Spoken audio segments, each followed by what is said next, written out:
वो एक अत्यंत सुंदर और घने जंगल के बीच बना हुआ विशाल जलाशय था। उस जलाशय का पानी रंग बिरंगी किरणों से चमक रहा था। अचानक ठंडी हवा चलने लगी और कुछ ही पल में उस जलाशय के किनारे रंग बिरंगी रोशनी से एक सफेद सोने का हंस प्रकट हो गया। उसके प्रकट होते ही जलाशय के किनारे एक अत्यंत सुंदर कमल का पुष्प उगाया। दूर से राज्य का मंत्री यह दृश्य देख रहा था। अरे, ये तो वही जादुई जलाशय है। सुना था कि इसके किनारे हर 100 वर्ष बाद एक जादुई कमल का पुष्प खिलता है और उस पुष्प के साथ एक सोने का हंस भी प्रकट होता है। हाँ, मैं तो अब तक इन बातों को मजाक समझता था, पर ये तो सत्य निकला। पर आश्चर्य की बात यह है कि इस पुष्प के उगने में अभी 20 वर्ष बाकी थे, पर 20 वर्ष पहले ये कैसे खिल गया? मुझे तुरंत ये बात महाराज को बतानी होगी। हाँ।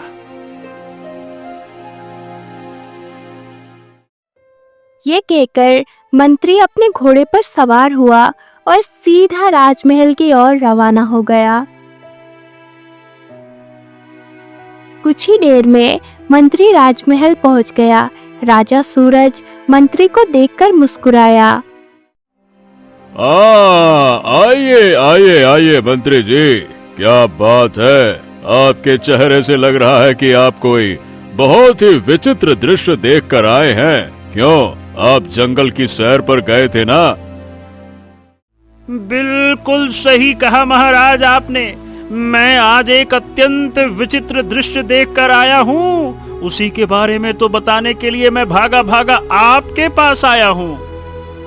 अच्छा, तो ठीक है, उस विचित्र दृश्य का वर्णन तुरंत हमारे सामने किया जाए। महाराज, मैं जंगल की सैर कर रहा था। घूमते घूमते मैं जादुई जलाशय तक पहुंच गया। वहां के बारे में बचपन से दंत कथाएं सुनता आया हूँ महाराज, कि हर 100 वर्ष के बाद वहां एक जादुई कमल का पुष्प खिलता है। लेकिन महाराज, मैंने अपनी आंखों से देखा, रंग बिरंगी किरणों से एक सफेद सोने का हंस प्रकट हुआ और बस उसी क्षण जलाशय के किनारे वो जादुई कमल का पुष्प खिल गया। परंतु विचित्र बात तो ये है महाराज कि ये पुष्प तो 100 वर्ष के बाद खिलना चाहिए था, लेकिन ये तो 20 वर्ष पहले ही खिल गया। ओह, ये तो बड़ी विचित्र बात कही तुमने। वैसे हम भी अब तक इसे केवल एक मिथ्या कथा ही समझते थे। महाराज, आप शायद उस जादुई पुष्प के रहस्य को पूरी तरह से नहीं जानते। कहा जाता है कि जो भी उस पुष्प कमल को खा लेता है वो अमर हो जाता है महाराज, अमर। यह सुनकर राजा सूरज चौंक गया और तुरंत खड़ा हो गया। ओहो, तो ठीक है, तुरंत हमें वहाँ चलना चाहिए। हम भी वो पुष्प को खाएंगे और हमेशा हमेशा के लिए अमर हो जाएंगे और सदैव इस धरती पर शासन करते रहेंगे। चलो। राजा को उत्सुकता देखकर राजकुमार विस्मित रह गया। पिताजी, पिताजी, क्षमा चाहूंगा, लेकिन आप जरा धैर्य रखिए। शायद आपने ये नहीं सुना कि दंत कथाओं के अनुसार कोई भी मनुष्य उस जादुई कमल को तोड़ नहीं पाया। जिसने भी प्रयास किया वो जलकर राख हो गया।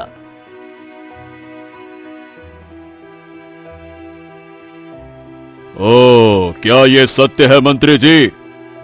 महाराज, अब सुना तो मैंने भी यही है। राजा सूरज पुनः सिंहासन पर बैठ गया। तो फिर हम इतना बड़ा खतरा मोल नहीं ले सकते। अमर होने के लालच में हम अपना जीवन जोखिम में नहीं डाल सकते।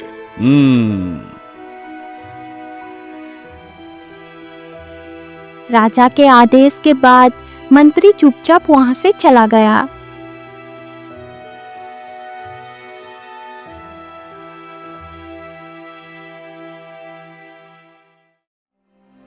दासपुर गांव में हरिया नाम का एक गरीब किसान अपनी पत्नी बिंदिया के साथ रहता था। एक दिन हरिया खेत में काम कर रहा था, तभी रोती हुई बिंदिया वहां आ पहुंची।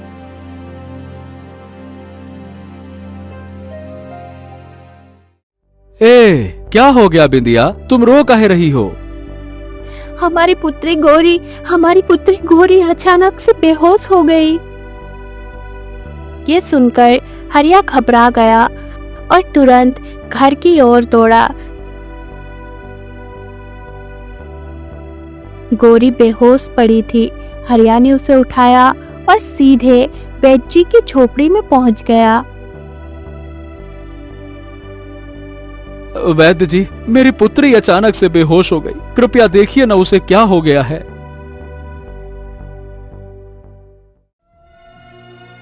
वैद्य जी ने गौरी की जांच की और गंभीर स्वर में बोले, ये बताओ, क्या ये पहले से बीमार थी? बिंदिया, क्या बिटिया रानी पहले से बीमार थी? हाँ, ये कुछ दिनों से सही से खा नहीं रही थी और कहती थी कि उसके शरीर में बहुत कमजोरी महसूस होती है।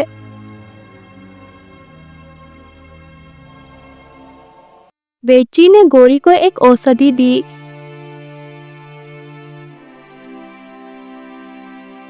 कुछ ही देर में गौरी को होश आ गया।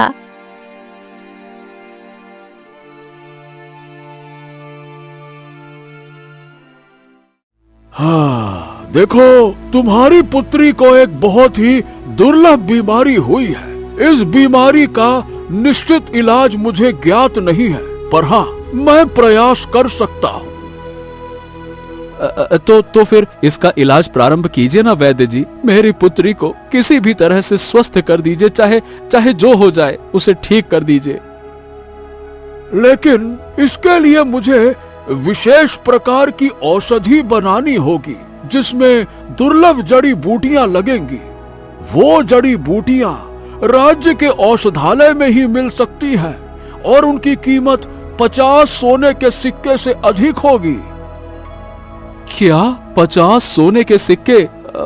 ये तो बहुत बड़ी राशि है वैद्य जी। अगर मैं अपना खेत भी बेच दूं तो भी इतना धन नहीं जुटा पाऊंगा। अब ये तुम्हारी समस्या है कि धन की व्यवस्था कैसे करनी है। उपाय मैंने बता दिया, बस।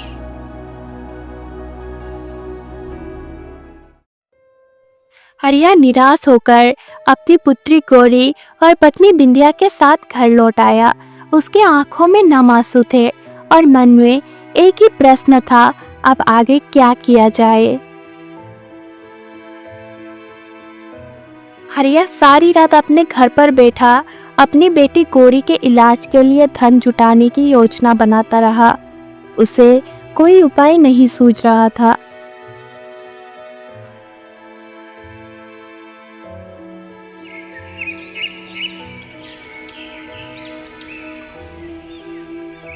सुबह होते ही उसकी पत्नी बिंदिया ने उससे पूछा, 50 सोने के सिक्कों का इंतजाम कहाँ से करेंगे आप? चिंता मत करो बिंदिया, मैं गांव वालों से मदद मांगूंगा, कोई ना कोई सहारा जरूर मिलेगा।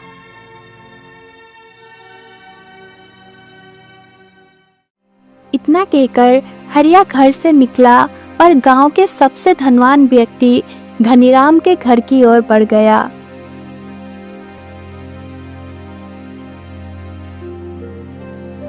कुछ ही देर में हरिया धनीराम के घर पहुंचा।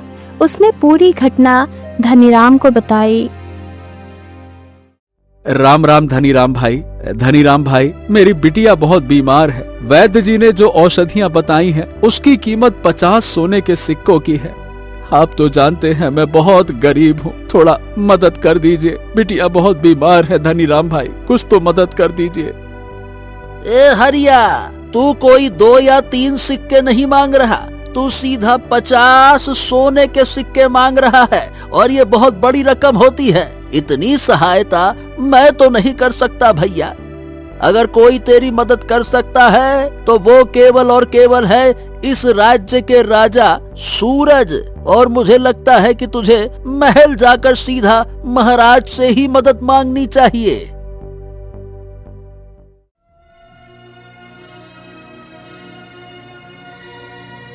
हरिया को धनीराम की बात पसंद आई। उसने तुरंत महल जाने का निश्चय किया और बिना देर किए वहां से निकल पड़ा।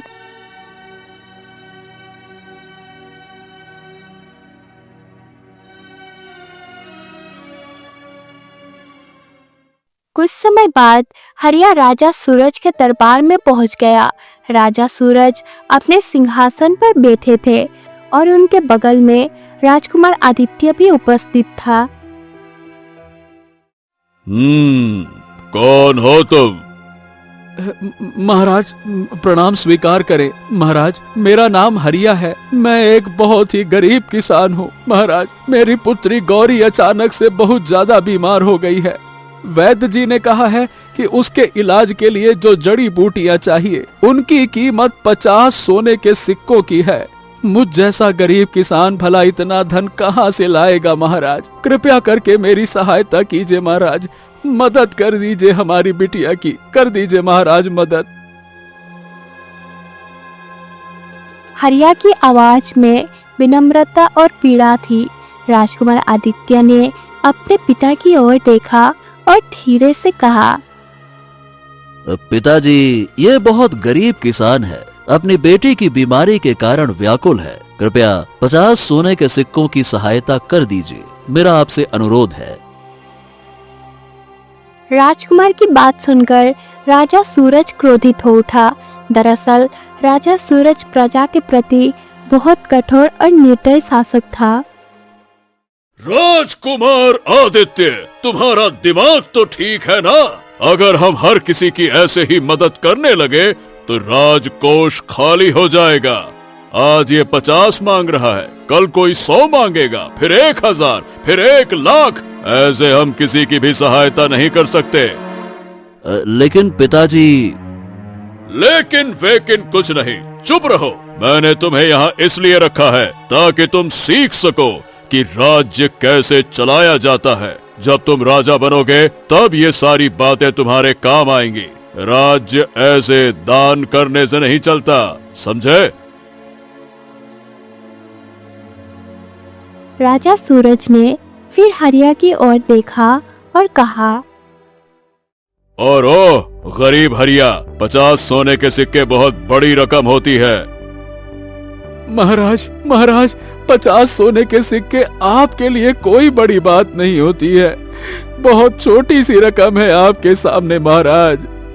हाँ हाँ हाँ, हम जानते हैं, लेकिन अगर आज मैं तुम्हारी सहायता करूंगा तो कल कोई और आ जाएगा और फिर मुझे उसकी भी सहायता करनी पड़ेगी और ऐसे में हमारा राजकोष खाली हो जाएगा। सीधी सी बात है, मैं तुम्हारी सहायता नहीं कर सकता। चलो अब तुम जा सकते हो, जाओ। हरिया ने हाथ जोड़े, गिड़गिड़ाया, पर राजा सूरज का हृदय नहीं पसीजा। अंततः वो आंसू भरी आंखों से वहां से चला गया।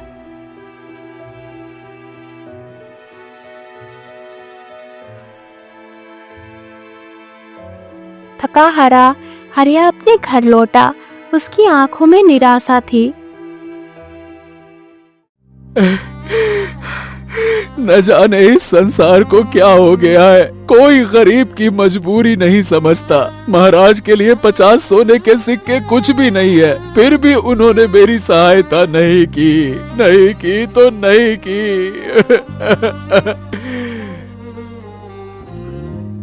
हरिया रो पड़ा। तभी उसकी पुत्री गौरी वहां आ पहुंची।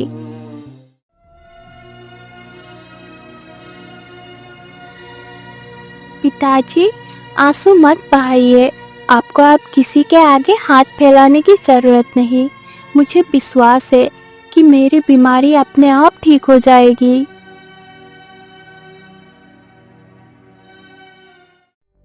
ये कहकर गौरी शांत स्वर में चली गई और अपने कमरे में पहुंची। वहां पहुंचकर वो फूट फूट कर रो पड़ी। धीरे धीरे उसकी आंख लग गई कुछ देर बाद उसकी नींद एक अनोखी जगह में खुली।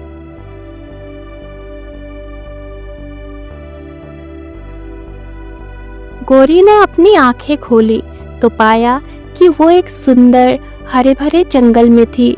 उसने आश्चर्य से चारों ओर देखा। ये क्या? मैं तो अपने घर पर सोई थी, यहाँ जंगल में कैसे आ गई? अचानक उसकी नजर सामने पड़ी। वहाँ एक विशाल जलाशय था जिसके किनारे एक सफेद कमल का पुष्प खिला था। उसी पुष्प के पास एक सफेद हंस खड़ा था जो गौरी की ओर देख रहा था। मैं जानता हूँ कि तुम बीमार हो गौरी।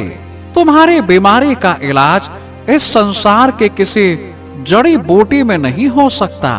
तुम्हारा इलाज केवल इस सफेद कमल के पुष्प में है। इसे ढूंढो और पूर्णिमा की रात से पहले इसे प्राप्त करो।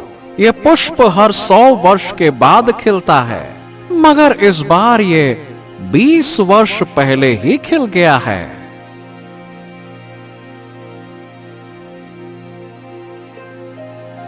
इतना कहकर हंस विलीन हो गया। अगले ही पल गौरी की नींद खुल गई। उसके माथे पर पसीने की बूंदें चमक रही थी। वो भीगती हुई अपने पिता के पास पहुंची।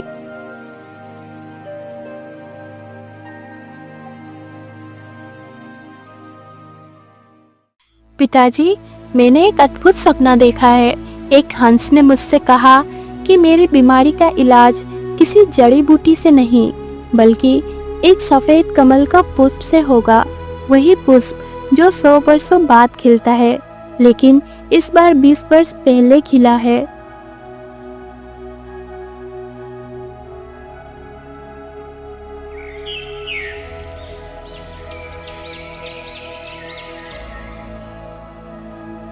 गौरी के मुंह से उसके सपने का वर्णन सुनकर हरिया और बिंदिया बुरी तरह सहम गए।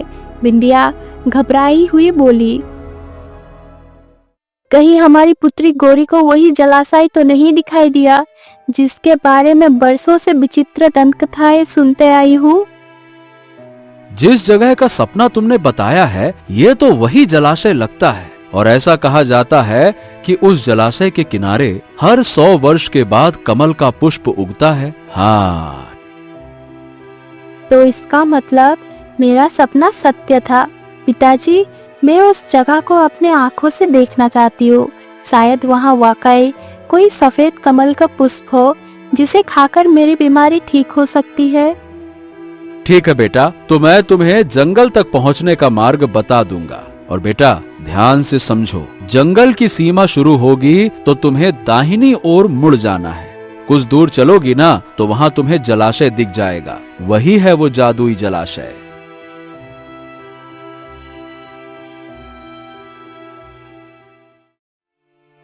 गौरी बिना किसी भय के घर से निकल गई।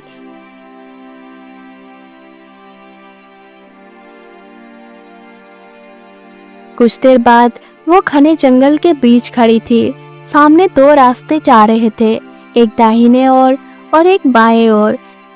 गौरी दाहिने दिशा की ओर चल पड़ी।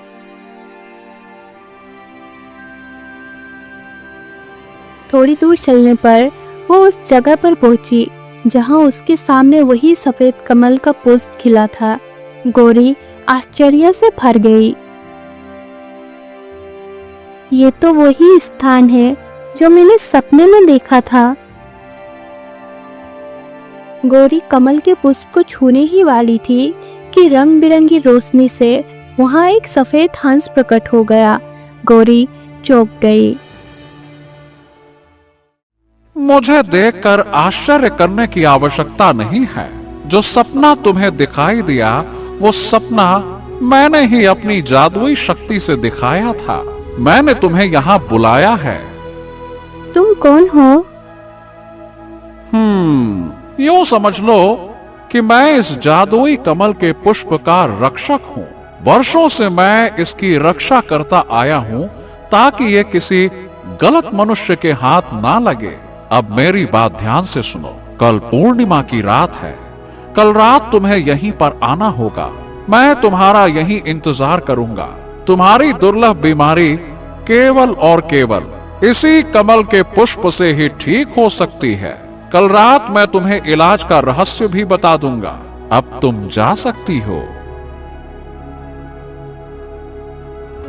इतना कहकर हंस वहां से गायब हो गया।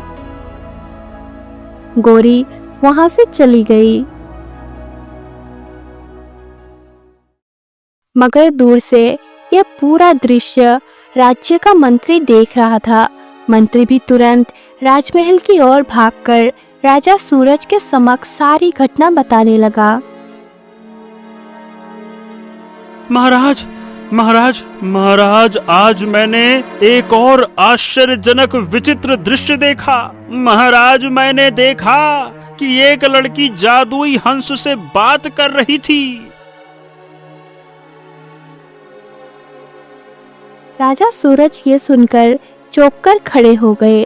उनकी आंखों में लालसा की झलक आ गई।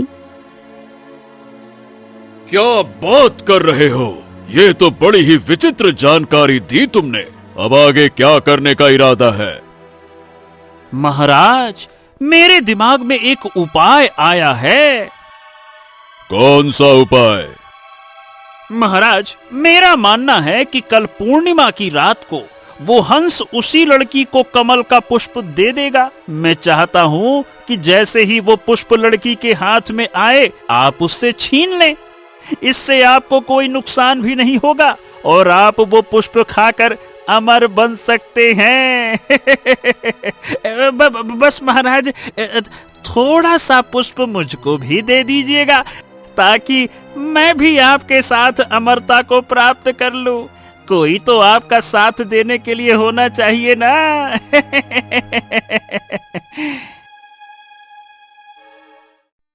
यह सुनकर राजा सूरज प्रसन्न हो गया।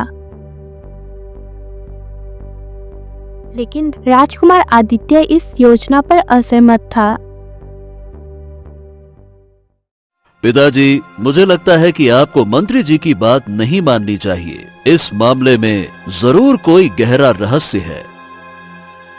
ओहो, तुम बकवास बहुत करते हो राजकुमार। कभी कभी तो मुझे लगता है कि तुम्हारे अंदर मेरे गुण है ही नहीं। पता नहीं किसकी औलाद हो।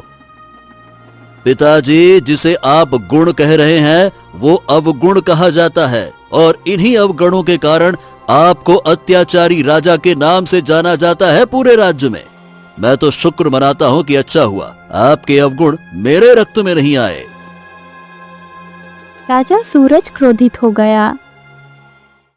ओह, मेरी बात कान खोल के सुनो राजकुमार। कल तुम भी हमारे साथ चलोगे। तुम्हारी आंखों के सामने ही हम उस पुष्प को तोड़कर खाएंगे और अमर हो जाएंगे। फिर तुम्हें पता चल जाएगा किसे गुण कहते हैं और किसे अवगुण।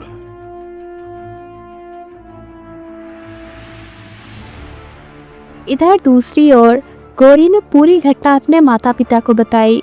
हरिया ये सुनकर स्तंभ रह गया और बिंदिया की ओर देखने लगा। बेटी, तुमने अकेले जलाशय जाने की अनुमति मांगी थी। हमने मना नहीं किया, लेकिन कल पूर्णिमा की रात हम तुम्हें अकेले नहीं जाने देंगे। मैं और तुम्हारे पिता दोनों तुम्हारे साथ चलेंगे। जी, आप दोनों मेरे साथ चलिए। पिताजी, ना जाने क्यों मुझे ऐसा लग रहा है कि उस कमल के पुष्प को खाने से मेरी ये बीमारी ठीक हो जाएगी। ईश्वर करे ऐसा ही हो बेटी।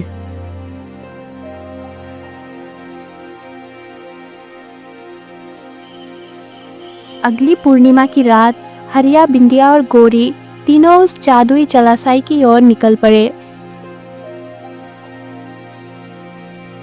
जलाशय की सतह रंग बिरंगी रोशनी से चमक रही थी। तभी अचानक सफेद हंस प्रकट हो गया।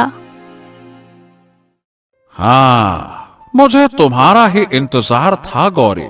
जल्दी से इस कमल के पुष्प को तोड़ लो। गौरी ने बिना संकोच कमल के पुष्प को तोड़ लिया। तभी राजा सूरज, मंत्री और राजकुमार आदित्य वहां पहुंच गए। आहा, लाओ लाओ लाओ, उस सफेद कमल के पुष्प को मेरे हवाले करो, लाओ। मूर्ख, ऐसा पाप मत करना। तुम चुप रहो, मेरे हाथ में तलवार है, अगर ज्यादा बोले तो सबसे पहले तेरी गर्दन उड़ा दूंगा और फिर इस लड़की को मार दूंगा। चलो जल्दी से कमल का पुष्प हमें दो।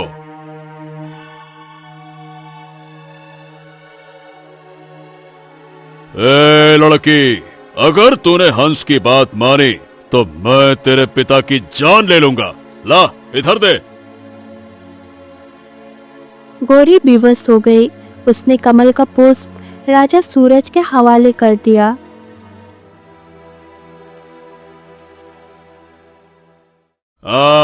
देखा आदित्य,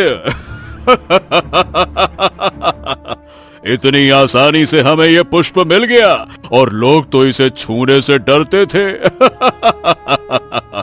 और अब इसे खाकर हम अमर हो जाएंगे।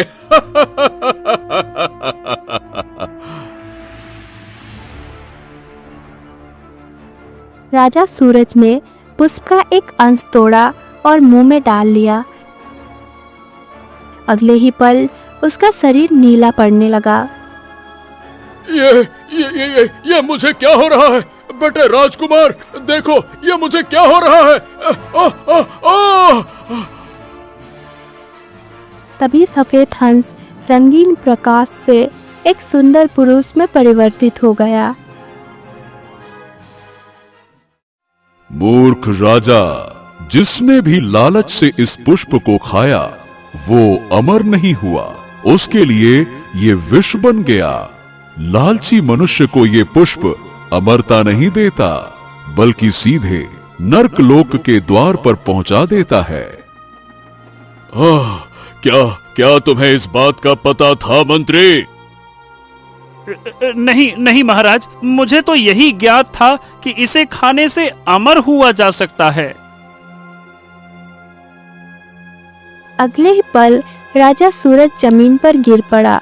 उसका शरीर शांत हो गया, वह मृत हो चुका था।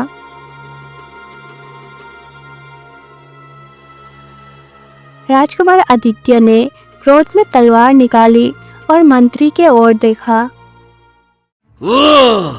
तूने मेरे पिता को गलत सलाह दी मंत्री। तूने उन्हें कभी सही मार्ग नहीं दिखाया।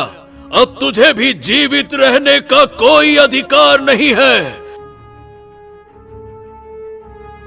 राजकुमार आदित्य ने एक ही वर्ड में मंत्री का अंत कर दिया। वातावरण में सन्नाटा फैल गया। गौरी, अब जल्दी से सफेद कमल का पुष्प उठा लो और उसका एक अंश खा लो। गौरी ने वैसे ही किया। जैसे ही उसने पुष्प का अंश खाया, उसके शरीर से प्रकाश की लहरें फूट पड़ी। माँ, पिताजी, मैं बिल्कुल स्वस्थ महसूस कर रही हूँ। गौरी, तुम्हें कभी कोई बीमारी नहीं थी। क्या मतलब? दरअसल तुम इस पृथ्वी की नहीं हो। इस जलाशय के भीतर एक और जादुई संसार है। वहीं से तुम्हारा जन्म हुआ। 20 वर्ष पहले तुम्हारे माता पिता इस लोक में स्वर्ग सिधार गए थे। तब मैंने तुम्हें पृथ्वी लोक भेजा, जहां हरिया और बिंदिया ने तुम्हें पाल पोस कर बड़ा किया। तुम्हारी बीमारी इसलिए बढ़ी क्योंकि तुम्हारे 20 वर्ष की आयु के बाद पृथ्वी का वातावरण तुम्हारे लिए अनुकूल नहीं था। इसीलिए तुम बीमार पड़ी। इसीलिए मैंने ये सफेद कमल का पुष्प 20 वर्ष पहले ही खिला दिया, ताकि तुम्हारा जीवन बच सके। तो क्या मैं आपकी असली संतान नहीं हूँ? नहीं गौरी, बेटा यही सत्य है। बरसों पहले हम तुम्हें इसी तालाब के किनारे से लेकर गए थे। हमने तुम्हें यही पाया था। लेकिन मैं आपको ही अपने सच्चे माता पिता मानती हूँ। यही तुम्हारी सबसे बड़ी मानवता है। तुमने मनुष्यों के बीच परवरिश पाई है, इसीलिए तुम पृथ्वी लोक पर ही रहो। मैं 100 वर्षों के बाद फिर लौटूंगा हंस के रूप में। इतना कहकर वो पुरुष रंगीन रोशनी में विलीन हो गया। राजा सूरज के निधन के बाद राजकुमार आदित्य ने शासन संभाला। कुछ दिनों बाद वो गौरी के पास आया।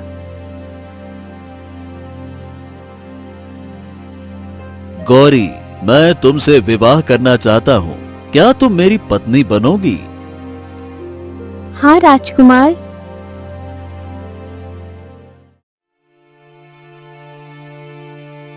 राजमहल में धूमधाम से उनका विवाह संपन्न हुआ।